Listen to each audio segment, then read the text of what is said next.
Mechanics lecture की।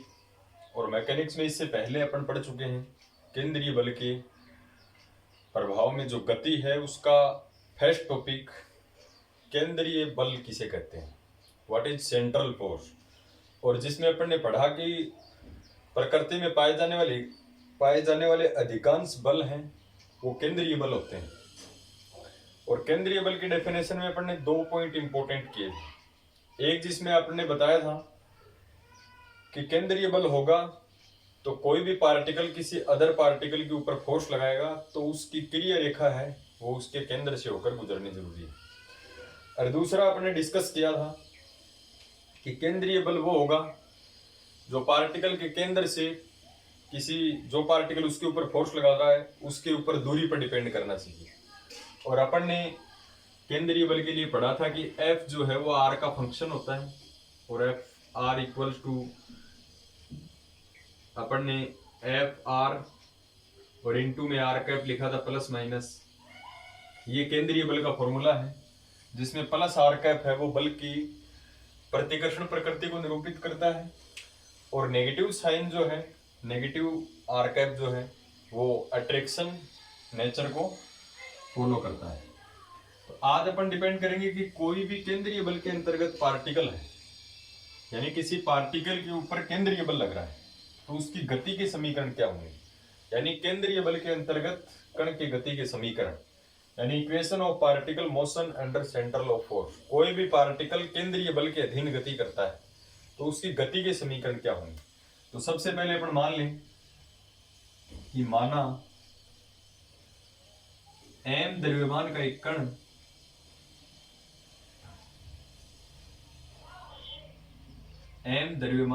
कण x Y समतल में गति करता है। एक्स वाई समतल का मतलब है कि एक्स और वाई दोनों एक्सिस का ऊपर इसके ऊपर इफेक्ट है। इसका मतलब पार्टिकल की जो गति है वो द्विविमीय गति है। अपन फिजिक्स में पढ़ते हैं कि एक विमीय गति जो पार्टिकल एक ही एक्सिस से अलोंग गति करता है, द्विविमीय गति जिसमें पार्टिकल 2 डायमेंशन के यानी एक समतल में गति करता है प्लेन के अंदर, और त्रिविमीय गति जिसमें पार्टिकल स्पेस के अंदर गति करता है यानी मुक्त आकाश में गति करता है। तो अपन ने यहां पर मान लिया कि एक पार्टिकल है अपने पास, वो पार्टिकल का मास m है और वो एक्स वाई समतल में गति करता है। एक्स वाई समतल में गति करता है तो इसका अपन डायग्राम बनाएंगे तो कुछ इस प्रकार से ये अपने पास एक्स एक्सिस है, ये वाई एक्सिस है और ये ओरिजिन पॉइंट है। पार्टिकल समतल में गति करता है यानी इसके केंद्र O से r दूरी पर एक पार्टिकल है जिसका मास m है। तो इसके गति के समीकरण निकालें तो ये एंगल थीटा है, ये जो डायरेक्शन है परपेंडिकुलर ये देते हैं अपन y और ये जो डिस्टेंस है ये अपन कहते हैं x। तो यहाँ पर अपने पास 2 कंपोनेंट आएंगे। तो पार्टिकल 2 डायमेंशन के अंदर गति करता है तो पार्टिकल के 2 कंपोनेंट आते हैं, एक तो क्षैतिज घटक आता है इसका, एक ऊर्ध्वाधर घटक आता है। यानी एक हॉरिजॉन्टल कंपोनेंट जिसको x बराबर अपन क्या लिखेंगे r cos थीटा, और ये क्या होता है y बराबर r sin थीटा। ये तो अपन छोटी क्लासेस में पढ़ते ही हैं। तो अपन यहां से लिखें कि x इक्वल्स टू होता है x इक्वल्स टू होता है r cos थीटा और y इक्वल्स टू क्या होता है r sin थीटा। इसको दे दें अपनी इक्वेशन फर्स्ट, दोनों को ही x बराबर r cos थीटा और y बराबर r sin थीटा। अब अपने को गति के समीकरण निकालने हैं यानी पार्टिकल के ऊपर कितना फोर्स लगा वो F इक्वल्स टू m में निकालना है न्यूटन के सेकंड लॉ से। तो m पार्टिकल का द्रव्यमान है, कोई दिक्कत नहीं। ए क्या है, त्वरण है। तो ये पोजीशन है पार्टिकल की, x पोजीशन, ये y पोजीशन। तो इसका अपन एक बार डिफरेंशिएशन करें तो वेलोसिटी आएगी, फिर उस वेलोसिटी का डिफरेंशिएशन करें तो एक्सेलरेशन आएगा। तो अपने को यहाँ पर त्वरण की जरूरत पड़ेगी एक्सेलरेशन की। तो इक्वेशन फर्स्ट का अपन क्या करें, डिफरेंशिएट करें with respect time by differentiation with respect to time, t के सापेक्ष अवकलन करने पर। तो यहां पर अपन अवकलन करें तो x का क्या आएगा dx by dt बराबर इसको फर्स्ट सेकंड मान करें तो फर्स्ट का अवकलन dr/dt, second as it is यानी cos theta as it is plus r as it is, और कोस थीटा का क्या होता है minus sine theta, minus sine theta. और यहां पर अब देखो साइन थीटा का अपन निकलते हैं तो थीटा का और करें तो क्या आएगा डी थीटा बाई dt, ये तो x का हो गया। और सिमिलरली एंड y का अपन करें t के रेस्पेक्ट में तो dy बाई dt, फर्स्ट का कर दें अपन dr by dt, second as it is यानी साइन थीटा ऐसा वैसा प्लस अब की बार r एज इट इज, और साइन थीटा का करें तो कोस थीटा, और थीटा का करें तो यहां पर डी थीटा बाई dt। ये अपन ने क्यों किया, क्योंकि अपने को फोर्स निकालना है F इक्वल टू ma, तो त्वरण निकालने की कोशिश कर रहे हैं। पोजीशन अपने पास थी स्थिति का अवकल किया तो अपने पास वेलोसिटी आ गई, लेकिन ये x डायरेक्शन में आ गई, ये y डायरेक्शन में, क्योंकि x और y दोनों के अंदर पार्टिकल मोशन करता है तो x डायरेक्शन में भी उसकी कुछ वेलोसिटी होगी, y डायरेक्शन में भी उसकी कुछ वेलोसिटी होगी। बट अपने को यहाँ पर त्वरण की जरूरत पड़ेगी, तो इसका अपन t के सापेक्ष पुनः अवकलन करेंगे, क्योंकि ये तो वेलोसिटी है। Again by differentiation with respect to t, समय के सापेक्ष पुनः अवकलन करने पर, पुनः अवकलन करें इसका, देखो तो इसका करें तो क्या आ जाएगा d2x बाई dt स्क्वेयर, इसका फर्स्ट सेकंड मान के करें तो फर्स्ट का कर दें एक बार तो क्या आएगा d2r by dt square, cos theta as it is, फिर प्लस देखो फर्स्ट सेकंड मान के, फर्स्ट का कर दिया अपन ने second as it is, plus अब की बार फर्स्ट एज इट इज यानी dr by dt as it is, और कोस थीटा का क्या होता है minus sine theta, minus sine theta, फिर थीटा का क्या होगा डी थीटा बाई dt, फिर माइनस इसका और फर्स्ट सेकंड मान के अपने को करना पड़ेगा। अब यहां पर अपन फर्स्ट सेकंड किसको माने, किस प्रकार से, क्योंकि r भी t का फंक्शन है, साइन थीटा भी t का फंक्शन है, और थीटा भी t का फंक्शन है।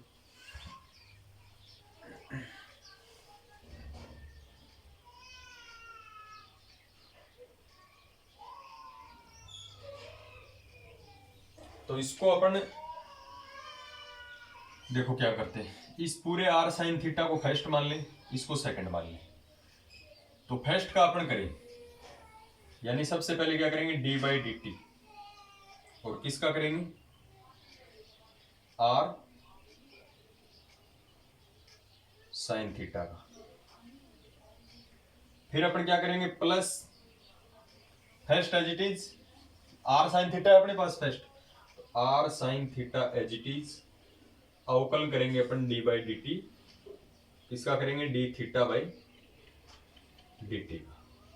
क्या किया अपन ने फर्स्ट का अवकलन यानी r साइन थीटा का अवकलन, सेकंड एज इट इज, इसमें sorry second as it is नहीं रखा अपन ने, यानी d theta by d t है, ये क्या रहेगा as it is, plus r sine theta as it is और d theta by d t का डिफरेंशिएशन। तो यहां से d2x by d t square अपने पास क्या आएगा, ये ऐसा का ऐसा d2r by d t square cos theta minus dr by d t sine theta d theta by d t, ये ऐसा कैसा माइनस, ध्यान रखना है तीन टर्म है तो फर्स्ट सेकंड के इसको मानोगे, r साइन थीटा को first, d theta by d T को सेकंड। तो इसका अपन फिर डिफरेंशिएशन करें तो फर्स्ट सेकंड मान के करना पड़ेगा, फर्स्ट का कर दे पहले, क्योंकि r अलग है साइन थीटा अलग है, तो फर्स्ट का कर dr by d t sine theta as it is, plus अब की बार r as it is, sine theta का क्या होगा कोस थीटा, साइन थीटा का क्या होगा कोस थीटा, और थीटा का क्या होगा d theta by d t, फिर plus r sine theta, sorry first का कर दिया second as it is, plus first as it is, second का कर दिया अपने कोस थीटा का, sine theta cos theta, theta का d theta by d t, और इस पूरे के मल्टीपल में कौन होगा, d theta by d t plus r sine theta, और इसका क्या होगा, d two theta by d t square, कुछ इस प्रकार से होगा। ओके, इसके बाद में अपन थोड़ा सा इसको और सोल्व करते हैं। तो इसका जो डिफरेंशिएशन है ये काफी इंपॉर्टेंट है। देखो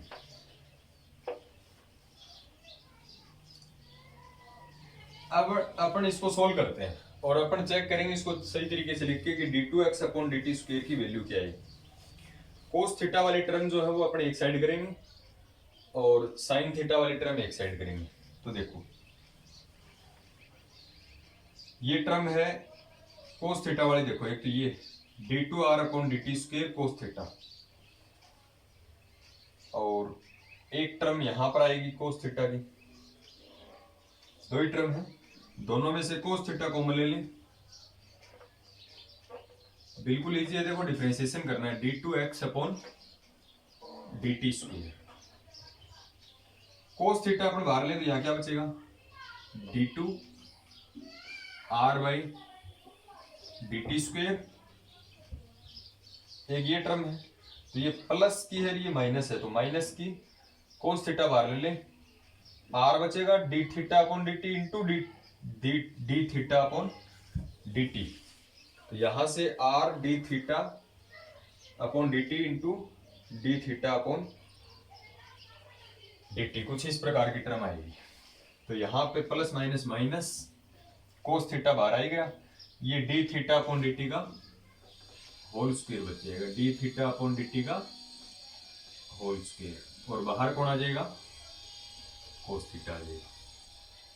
इसमें देखो D theta by d T multiply में भी है तो D theta by d T पहले भी है, और d theta by d t तो उसको होल स्क्वायर हो गया। साइन थीटा की टर्म देखो, साइन थीटा की एक ये है, एक इसमें ये है और एक इसमें ये, बाकी तीनों ही साइन थीटा की बची है, तो तीनों ही साइन थीटा की बची है। तो इनमें देखो यहाँ माइनस का चिन्ह, ये प्लस माइनस करोगे माइनस का चिन्ह, ये प्लस का चिन्ह, लेकिन बाहर माइनस है तो माइनस बाहर ले, माइनस बाहर ले, साइन थीटा बाहर आ जाएगा, तो साइन थीटा बाहर यहां से आएगा तो क्या बचेगा, d r by d t into d theta by d t, यानी d r by d t into d theta by d T.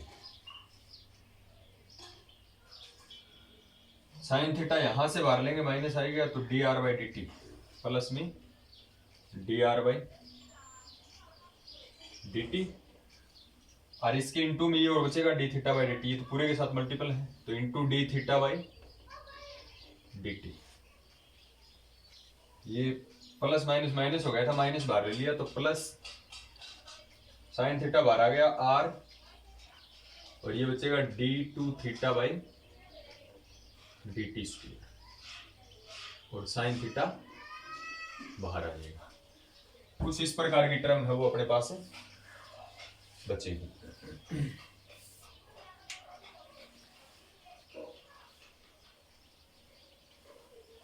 अब देखो इसको थोड़ा सा सोल्व करके लिखते हैं। तो इसमें देखो ये टर्म क्या आ गई, d two x by d t square बराबर d two r by d t square minus d theta by d t का whole square into cos theta. अब देखो माइनस ये d r by d t into d theta by d t, d r by d t into d theta by d t, तो दो बार हो गया ये, तो ये आर, ये टर्म पहले लिख देता हूं, r d two theta by d t square, और ये प्लस दो बार क्या आएगा d r by d t, और इंटू में d theta by d t, और बाहर कौन है, साइन थीटा। ये दो बार टर्म है, इसको दो बार अपन ने लिख दिया। उसको समीकरण एक कहा था अपन ने, इसको कहते हैं समीकरण नंबर 2, लेकिन ये d two x upon d t square की वैल्यू है। अभी तक अपने पास वो y वाली टर्म अपन ने मिटा दी थी, dy अपॉन dt, जो डिफरेंशिएशन किया था एक बार, फिर उसका अपन दोबारा कर रहे हैं, तो x की अपन ने वैल्यू निकाल ली।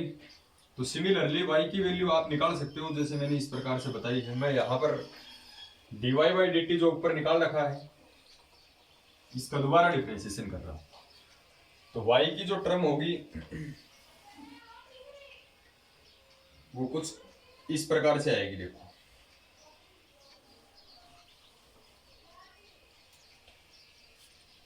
सेमी टर्म आएगी, कोस थीटा की जगह साइन थीटा करोगे, माइनस की जगह प्लस करोगे, साइन थीटा की जगह कोस थीटा करोगे। एंड मैं सीधा लिख देता हूं, आप निकाल के देख लेना। d2y by d t square बराबर d2r by d t square minus d theta by d t का होल स्क्वेयर। यहां कोस थीटा है तो y वाले में साइन थीटा आएगा, करके देखो आप। साइन थीटा माइनस आया तो प्लस आएगा, r d2 theta by d t square और plus 2 dr by d t into d theta by d t, और इंटू में साइन थीटा की जगह क्या आएगा, कोस थीटा आएगा। इसको देते हैं इक्वेशन नंबर। ये अपने पास d2x upon d t square आ गया, और आगे अपने पास d2y upon d t square. अब देखो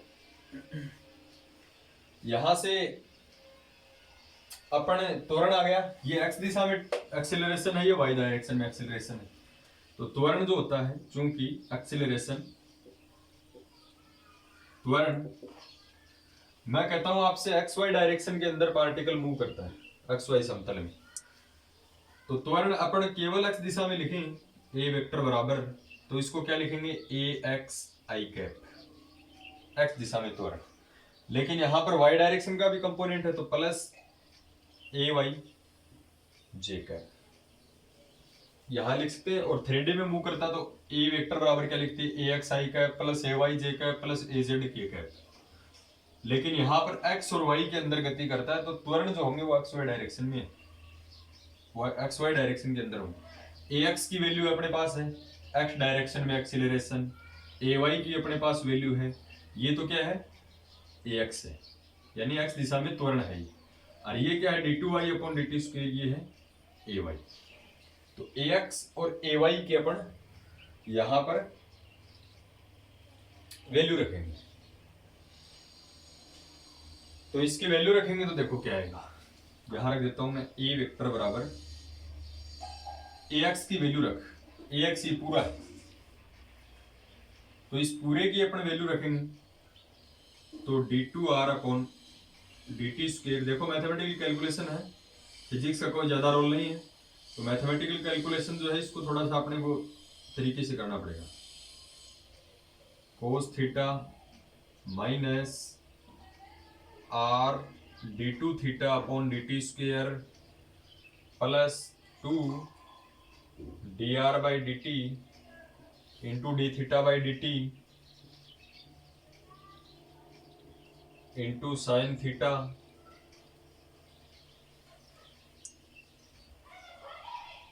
एक्स की वैल्यू है, ये एक्स की पूरी, एक्स की वैल्यू रख दी, फिर क्या लिखना, आई कैप प्लस ए वाई की वैल्यू, ये ए वाई की है पूरी वैल्यू, तो ए वाई की रखेंगे d two r by d t square minus d theta by d t का होल स्क्वेयर इंटू में साइन थीटा प्लस, देखो लंबी प्रोसेस है लेकिन इजी है बिल्कुल, आर ये d two theta upon d t square plus 2 d r by d t into d theta by d t, और इसके साथ में कौन है, कोस थीटा, और इसके साथ में जे कैप, ये वैल्यू अपने पास है आ गई। अब अपन इसमें जो कॉमन आ रहा है उसको कॉमन लेंगे,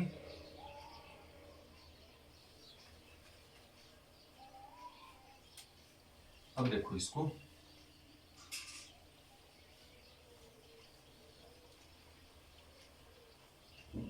देखो, then this implies A vector की वैल्यू क्या आएगी अपने पास।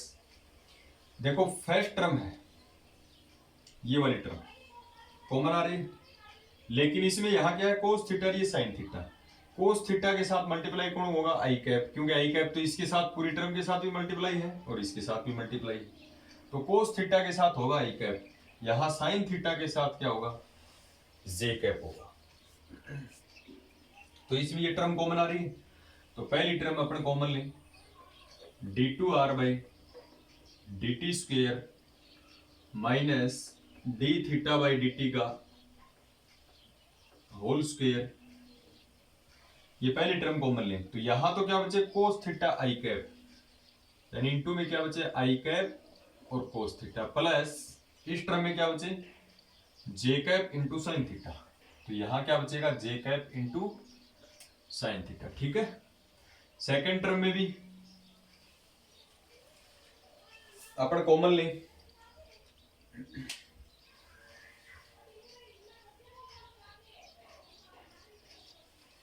तो सेकेंड टर्म में अपन कॉमन लेते हैं। देखो सेकेंड टर्म, ये पूरी टर्म कॉमन आ रही है, इसमें भी है और इसमें भी, तो प्लस करके क्या करता हूं मैं, कॉमन लेता हूं। देखो ये दोनों टर्म एक जैसी हैं, तो r d two theta upon d t square plus 2 d r by d t और into d theta by d t. यहां देखो, यहां कॉमन क्या बचेगा, ये कॉमन ले लिया तो क्या बचेगा, माइनस आई कैप साइन थीटा, माइनस आई कैप साइन थीटा, ये माइनस सिंबल है, देखो प्लस लिया अपने वहां, और यहां क्या बचेगा, प्लस जे कैप कोस थीटा प्लस जे कैप कोस थीटा, ये टर्म बचेगी अपने पास।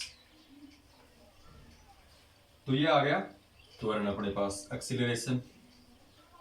पार्टिकल अपना एक्स वाई समतल की दिशा में गतिशील है, तो ये त्वरण है, ये जो दोनों डायरेक्शन के अंदर है।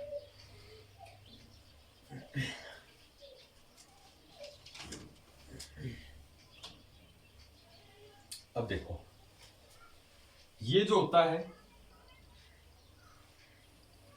ये जो वैल्यू है ये है आर कैप की,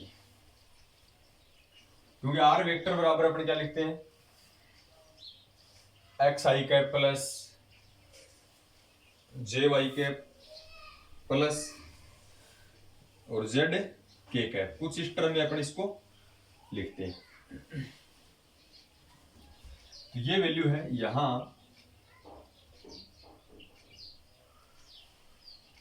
आर कैप बराबर अपन किसको दे दें, कैप होती है डायरेक्शन शो करने के लिए, तो डायरेक्शन के लिए क्या आएगा, आर कैप बराबर ए आई आई कैप कोस थीटा प्लस जे कैप साइन थीटा, इसको दे दें। एंड ये तो होता है त्रिज्यीय सदिश, रेडियल वेक्टर, इसका तो नाम क्या है, रेडियल वेक्टर, त्रिज्यीय सदिश। और जो इसमें जो टर्म है ये होता है द्विगंशी सदिश, यानी द्विगंशी सदिश होता है, इसको अपन क्या देते हैं, थीटा कैप। थीटा कैप की वैल्यू होती है माइनस आई कैप साइन थीटा प्लस जे कैप कोस थीटा, इसको बोलते हैं अपन द्विगंशी सदिश। ठीक है, यहां इस इक्वेशन में जो इसको आर कैप कह दिया, इसको थीटा कैप कह दिया। ये देखो आर डायरेक्शन में ये भी त्वरण है, ये भी त्वरण है, तो ए वेक्टर बराबर, इसको अपन समीकरण कहते हैं पूरी को, इक्वेशन नंबर 4 जो भी है, ए वेक्टर बराबर, देखो ए वेक्टर बराबर क्या होता है, त्रिज्यीय सदिश और द्विगंशी सदिश के रूप। अपन जनरली क्या लिखते हैं ए वेक्टर को, ए x i cap plus a y j cap in plane, लेकिन अपन यहां क्या लिखेंगे, जब अपने पास आई कैप और जे कैप नहीं है, एक आर कैप है एक थीटा कैप है, तो इसको क्या लिखेंगे, a are I cap plus A theta theta cap. जब देखो अपने पास आई कैप और जे कैप है तो त्वरण होता है 2D के अंदर a x i cap plus a y j cap. R और थीटा अपने पास है तो अपन इसको लिखेंगे a r r cap into a theta theta cap. कुछ इस प्रकार से अपन इसको लिखेंगे। इसको दे दें समीकरण नंबर 5। तो समीकरण 4 और 5 की अपन क्या करेंगे, तुलना करेंगे। समीकरण 4 और 5 की क्या करेंगे, तुलना करेंगे। ये देखो ये पूरा है बीच में, ये कौन है, आर कैप है, और ये पूरा किसको क्या नाम दिया अपने, थीटा। तो नाउ कंपेयरिंग इक्वेशन 4 एंड 5, समीकरण 4 और 5 की तुलना करने पर देखो ए वेक्टर बराबर ए वेक्टर है, कोई दिक्कत नहीं। यहां ए आर आई कैप है, सॉरी आई कैप नहीं, ये आर कैप है, आर कैप की जगह ए आर आर कैप है। आर कैप यहां, ये आर कैप के गुणा में जो ए आर वेक्टर होता है, आर कैप के जो गुणा में है वो ए आर वेक्टर है। तो यहां पर ए आर वेक्टर बराबर क्या आएगा, d two r by d t square minus d theta by d t का स्क्वेयर। ये तो ए आर वेक्टर की वैल्यू है। एंड ये है थीटा कैप, यहां भी है थीटा कैप, ये थीटा है, ये थीटा हुआ है। एंड ए थीटा बराबर क्या आएगा, r d two theta by d t square plus 2 d r by d t और d theta by d t. Comparison करेंगे तो अपने ये आएगा, ये आर कैप है, आर कैप के गुणा में जो होता है वो कौन होता है, ए आर, तो ये आर है। ये थीटा कैप है, थीटा कैप के जो गुणा में होता है वो कौन होता है, ए थीटा, तो ये ए थीटा की वैल्यू। अब अपन न्यूटन का जो सेकंड नियम है या केंद्रीय बल की डेफिनेशन से अपन दो इक्वेशन निकालेंगे, और वो जो दो इक्वेशन होंगी वही क्या होंगी, गति के समीकरण कहलाएंगे। अब अपन केंद्रीय बल की डेफिनेशन से देखो सेंट्रल फोर्स क्या होता है, F equals to f r और प्लस माइनस आर कैप, ये होता है। आर कैप तो प्लस मैंने डायरेक्शन को शो करता है। और एफ आर बराबर अपन क्या लिख सकते हैं, f equals to m a भी लिख सकते हैं। तो यहां अपन इसको दे दें